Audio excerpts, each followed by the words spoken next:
വിശുദ്ധ മത്തായി എഴുതിയ സുവിശേഷം അധ്യായം 16. ഫരിസേയരും സദുക്കായരും യേശുവിനെ പരീക്ഷിക്കാൻ വന്നു.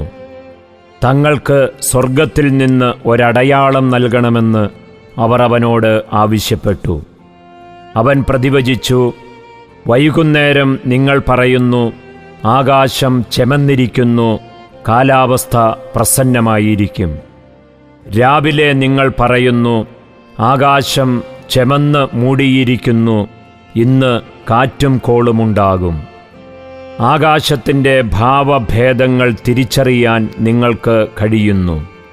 എന്നാൽ കാലത്തിൻ്റെ അടയാളങ്ങൾ തിരിച്ചറിയാൻ നിങ്ങൾക്ക് കഴിയുകയില്ലേ? ദുഷിച്ചതും അവിശ്വസ്തവുമായ തലമുറ അടയാളം അന്വേഷിക്കുന്നു. യോനായുടെ അടയാളമല്ലാതെ മറ്റൊരടയാളവും അതിന് നൽകപ്പെടുകയില്ല. അനന്തരം അവൻ അവരെ വിട്ടുപോയി. മറുകരയിലേക്ക് പോകുമ്പോൾ അപ്പം എടുക്കാൻ ശിഷ്യന്മാർ മറന്നിരുന്നു. യേശു പറഞ്ഞു, ശ്രദ്ധിക്കുവിൻ, ഫരിസേയരുടെയും സദുക്കായരുടെയും പുളിമാവിനെ സൂക്ഷിച്ചുകൊള്ളുവിൻ. നാം അപ്പമൊന്നും എടുക്കാത്തതുകൊണ്ടായിരിക്കാമെന്ന് അവർ പരസ്പരം പറഞ്ഞു. യേശു ഇതറിഞ്ഞ് അവരോട് ചോദിച്ചു, അല്പവിശ്വാസികളെ, അപ്പം ഇല്ലാത്തതിനെപ്പറ്റി നിങ്ങൾ പരസ്പരം സംസാരിക്കുന്നത് എന്തിന്? നിങ്ങൾ ഗ്രഹിക്കുന്നില്ലയോ? 5000 പേരുടെ 5 അപ്പം നിങ്ങൾ ഓർമ്മിക്കുന്നില്ലേ? എത്ര കുട്ട അപ്പക്കഷ്ണങ്ങൾ നിങ്ങൾ ശേഖരിച്ചു? 4000 പേരുടെ 7 അപ്പവും നിങ്ങൾ ഓർമ്മിക്കുന്നില്ലേ? അന്ന് എത്ര കുട്ടകളാണ് നിങ്ങൾ നിറച്ചത്? ഞാൻ അപ്പത്തെപ്പറ്റിയല്ല സംസാരിച്ചതെന്ന് നിങ്ങൾ മനസ്സിലാക്കാത്തത് എന്തുകൊണ്ട്?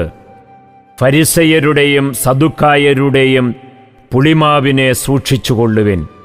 അപ്പത്തിൻ്റെ പുളിമാവിനെപ്പറ്റിയല്ല, ഫരിസേയരുടെയും സദുക്കായരുടെയും പ്രബോധനത്തെപ്പറ്റിയാണ് സൂക്ഷിച്ചുകൊള്ളാൻ അവൻ അരുളി ചെയ്തതെന്ന് അവർക്ക് അപ്പോൾ മനസ്സിലായി.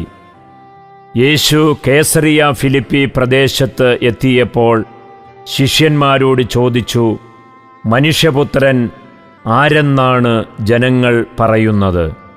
അവർ പറഞ്ഞു, ചിലർ സ്നാപക യോഹന്നാൻ എന്നും, മറ്റു ചിലർ ഏലിയ എന്നും, വേറെ ചിലർ ജെറമ്യ അല്ലെങ്കിൽ പ്രവാചകന്മാരിൽ ഒരുവൻ എന്നും പറയുന്നു.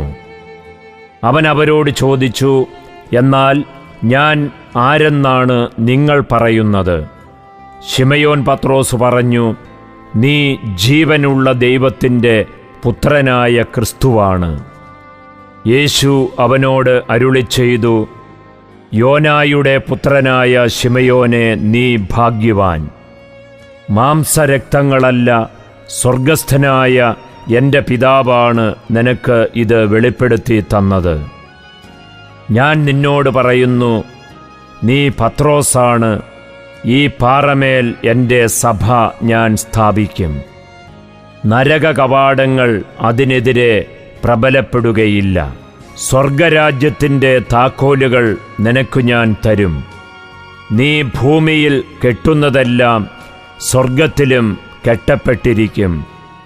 നീ ഭൂമിയിൽ അഴിക്കുന്നതെല്ലാം സ്വർഗത്തിലും അഴിക്കപ്പെട്ടിരിക്കും. അനന്തരം അവൻ താൻ ക്രിസ്തുവാണെന്ന് ആരോടും പറയരുതെന്ന് ശിഷ്യന്മാരോട് കൽപ്പിച്ചു. അപ്പോൾ മുതൽ യേശു തനിക്ക് ജെറൂസലമിലേക്ക് പോകേണ്ടിയിരിക്കുന്നുവെന്നും ശ്രേഷ്ഠന്മാരിൽ നിന്നും പ്രധാന പുരോഹിതന്മാരിൽ നിന്നും നിയമജ്ഞരിൽ നിന്നും വളരെയേറെ സഹിക്കേണ്ടി വരുമെന്നും താൻ വധിക്കപ്പെടുമെന്നും എന്നാൽ 3-ാം ദിവസം ഉയർപ്പിക്കപ്പെടുമെന്നും ശിഷ്യന്മാരെ അറിയിച്ചു തുടങ്ങി. പത്രോസ് അവനെ മാറ്റി നിർത്തി തടസ്സം പറയാൻ തുടങ്ങി. ദൈവം കനിയട്ടെ. കർത്താവേ, ഇതൊരിക്കലും നിനക്ക് സംഭവിക്കാതിരിക്കട്ടെ. യേശു തിരിഞ്ഞ് പത്രോസിനോട് പറഞ്ഞു, സാത്താനെ, എൻ്റെ മുമ്പിൽ നിന്ന് പോകൂ. നീ എനിക്ക് പ്രതിബന്ധമാണ്. നിന്റെ ചിന്ത ദൈവികമല്ല, മാനുഷികമാണ്. യേശു ശിഷ്യന്മാരോട് അരുളി ചെയ്തു, ആരെങ്കിലും എന്നെ അനുഗമിക്കാൻ ആഗ്രഹിക്കുന്നെങ്കിൽ അവൻ തന്നെത്തന്നെ പരിത്യജിച്ച് തൻ്റെ കുരിശുമെടുത്ത് എന്നെ അനുഗമിക്കട്ടെ. സ്വന്തം ജീവൻ രക്ഷിക്കുവാൻ ആഗ്രഹിക്കുന്നവൻ അത് നഷ്ടപ്പെടുത്തും. എന്നാൽ ആരെങ്കിലും എനിക്ക് വേണ്ടി സ്വജീവൻ നഷ്ടപ്പെടുത്തിയാൽ അവൻ അത് കണ്ടെത്തും. ഒരുവൻ ലോകം മുഴുവൻ നേടിയാലും സ്വന്തം ആത്മാവിനെ നഷ്ടപ്പെടുത്തിയാൽ അവന് എന്തു പ്രയോജനം? ഒരുവൻ സ്വന്തം ആത്മാവിന് പകരമായി എന്തു കൊടുക്കും? മനുഷ്യപുത്രൻ സ്വപിതാവിൻ്റെ മഹത്വത്തിൽ തൻ്റെ ദൂതന്മാരോടൊത്ത് വരാനിരിക്കുന്നു. അപ്പോൾ അവൻ ഓരോരുത്തർക്കും തന്താങ്ങളുടെ പ്രവൃത്തികൾക്ക് അനുസരിച്ച് പ്രതിഫലം നൽകും.